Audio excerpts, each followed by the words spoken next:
line down again, but we want to go step by step. Ikruok medo dhi mbele ne romo mar sumo paro ewi kaka inyalo ked kod midhiero mar lokruok chal kor lwasi. Romo mibiro bagi e pacho ka dweni chakre tarik 4 nyaka tarik 6 ka igeno ni jotend pinje maromo 12 kod jotelo moko ma idewo biro chopo e romono. Kaka jafwambo mar Olide Okeyo lero, arita bende imedo jiw makare ka moko kuom apeyni madongo e chuny boma ma Nairobi ibiro lor kaluwore gi ler ma ochiw gi komanda mar obila ma kaunti ma Nairobi, Adamson Bungei. Kodong manandala de kende to romo mar sumo paro ewi rakruok gi lokruok chal kor lwasi e pinje mag Afrika chakore boma Nairobi.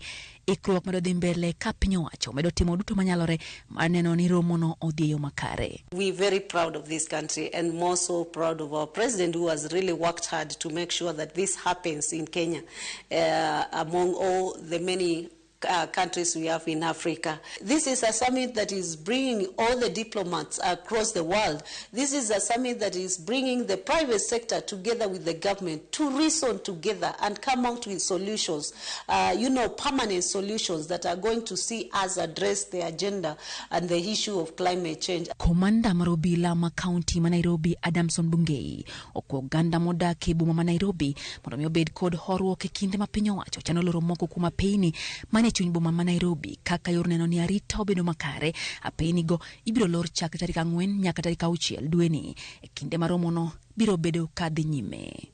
Apaya ma Harambee Avenue, apaya ma Road Bura kata Parliament Road, apaya ma Taifa Road kod apaya ma City Hall duto ibiro lor e kinde ma romono biro dhi mbele e kar bagoro ma KICC e chuny boma ma Nairobi. Chenro mar duso kar romo ma KICC oserumo ka chenro no osebed kitayo gi jolony kod midusa mag jolweny ma pacho ka chenro mamonyo omenda mar shillings million 600. We've done rehabilitation of quite a number of halls in that KICC. We've done the sub hall where we will host the main meetings. We've also done the other halls and several floors.